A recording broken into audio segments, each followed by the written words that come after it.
Okay guys, so dito sa ilalim ng ating makina, dito natin makikita yung spark plug. So ayun siya. Ngayon, ite-check natin at ituturo sa inyo yung tamang paraan ng pagbaklas sa ating spark plug.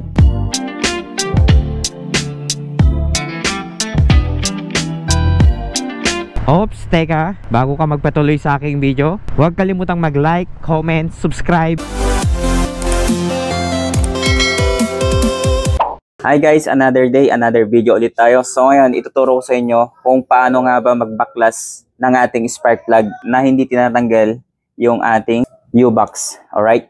Nasa more than 5,000 na kasi yung ating Odo. And ngayon lang natin mabubuksan at matitignan yung ating spark plug if maganda nga ba yung kanyang sunog. So yung ating pipe dito sa ating click, stock pipe, bali pang gilid lang yung nakaset up sa atin. So ngayon, i-check natin at ituturo sa inyo yung tamang paraan ng pagbaklas sa ating spark plug.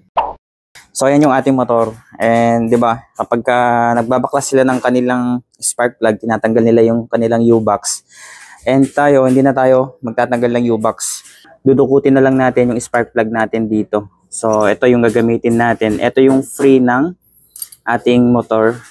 So pang spark plug. So ganito yung function nito. Kapag pinasok mo to, ayan, at pumasok sa iyong spark plug, ito, bali pagkapabukas siya, pataas, ganyan.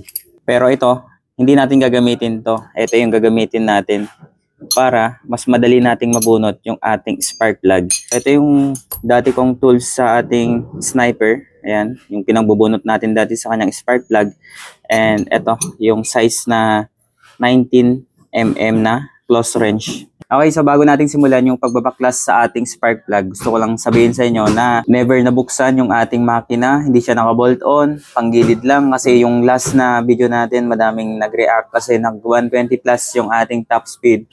And ang sabi nila doon, mahirap daw mag 120 ang isang 125cc na motor. Bali, ganito yung hamon ko sa inyo. Kapag taga 2 giga raw kayo, pwede nyo i-try yung motor ko sa stock na 125 nyo. So, message lang kayo sa ating Facebook or mag-comment kayo para ma-replyan ko kayo. Then kayo na mismo ang makakasaksi dito sa lakas ng ating 125 na click. Alright, so ngayon, bubuksan na natin yung ating spark plug para ma-check natin. Okay guys, so dito sa ilalim ng ating makina, dito natin makikita yung spark plug. So, ayun siya. Ito, focus lang natin. Ito, yan. Itong nandito. So, bali hugutin natin yan. So, kapag kabaguhan ka, huwag ka lang matakot na hugutin ito. Kasi talagang nahuhugot siya. Ayun o, pataas lang. So, nahugot na natin. So, ito yung ating spark plug cap.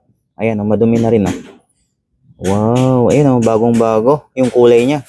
So guys, ito yung ating spark plug. Tatanggalin na natin. Shoot lang natin to.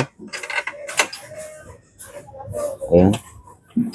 So make sure nyo lang na may lalagay nyo lahat. Ayan. So once na naipasok nyo na yan, gamit kayo nito. 19mm na close wrench. So bali ganito yung pagpapaluwag natin sa kanya. Pag ganito yung ayos ng ating tools, hindi pa ganyan. Kasi kapag ganito, babangga yung fairings natin. So pag ganito siya, ayan, pag ganyan. Ayan, pasok natin.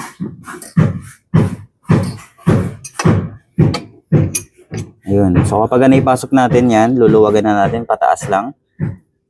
Ayun, napipitan natin, pataas. Ayan.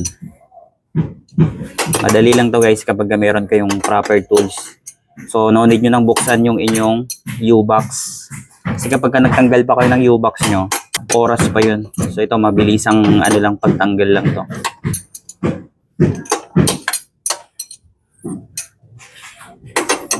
So nahirapan tayo kasi one hand tayo eh.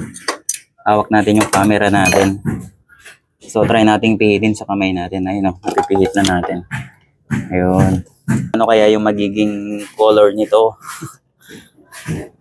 Kasi nakikita natin yung mga ibang post sa Honda Click Philippines. Yung kanilang spark plug reading ay lean. So ito, check natin kung lean nga ba. Oh, guys. Ito nga. So, ayan. So kung makikita natin, optimal yung ating sunog. So hindi siya lean Hindi rin siya over sa gas. So, ayan. Kumbaga, nasa saktong ano lang, timpla yung ating spark plug. So, kapag wala kayong makikitang brown na ganyan, ayan very optimal. Ayan. So, kapag kaputing-puti yan at ganito yung naging itsura niya, ibig sabihin, lean yung inyong spark plug. So, prone sa overheating. Balak ko sa next na change oil natin, magpapalit na ako ng ating spark plug. So, gagamit tayo ng NGK na iridium para mas maganda yung kuryente natin. Kung makikita nyo, ito focus natin. So, check nyo din yung inyong spark plug kung same tayo. Then, comment kayo kung ganito din yung sunog. Ayan Then, ito yung kanyang code. So, CPR9EA. So, may number 9 dito sa baba. Ayan. So, NGK yung brand ng spark plug. Ayan.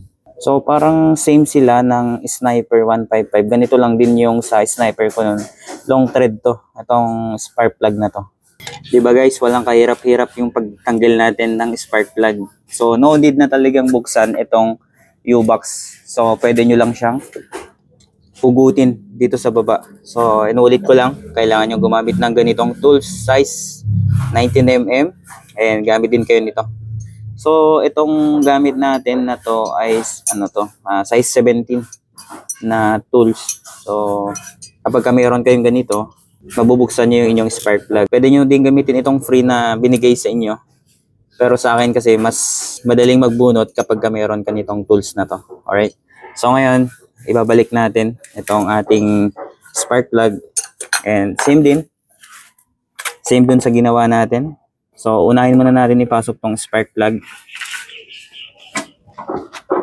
So make sure lang na dapat may tapat nyo dun sa pinakabutas. So, sa una, gamitin nyo lang yung kamay nyo. Pihitin nyo lang ng pa-close. Ayan. So, ikapan nyo lang. Kumbaga, ihanap nyo dun sa pinakabutas nyo. Para kapag naipasok nyo na, ayan Pagka naipasok nyo na, ayan pasok yung kamay natin Ayan So, napapaikot natin. So, pwede natin ipasok itong tools na gamit natin, itong spark plug tool remover natin para mas mabilis natin siyang mapihit. So, tiyagaan lang to. So, kapag matagal na yung spark plug nyo na hindi nyo na-check nyo din para makita nyo if okay pa.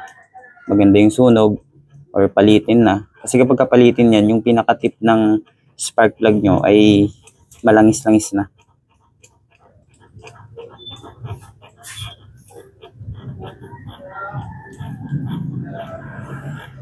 So, nag-indicate yun ng hindi na maganda yung sunog ng inyong spark plug. So, sa paghihigpit naman, ayan, nahigpitan na natin siya. Ayaw ma-focus.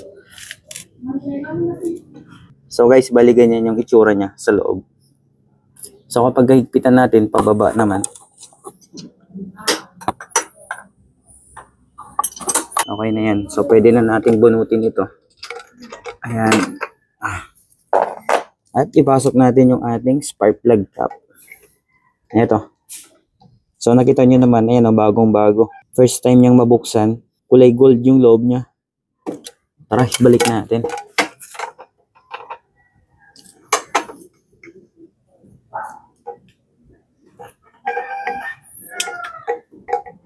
Okay, so sa pagbabalik dito, ramdamin nyo lang yung pinaka-thread niya na may papasok lahat yan. So dapat i-push nyo lang siya. Okay, so tapos na nating na-check yung ating spark plug. So very siya, kumbaga optimal. Nandun siya sa pagitan ng lean and rich. So, kapag ganun yung yung spark plug reading nyo, huwag kayong kabahan na baka prone sa overheating. So, optimal lang yun, walang problema. So, ngayon, naibalik na natin. Try natin. One click. Okay. So, ayan, umandar na.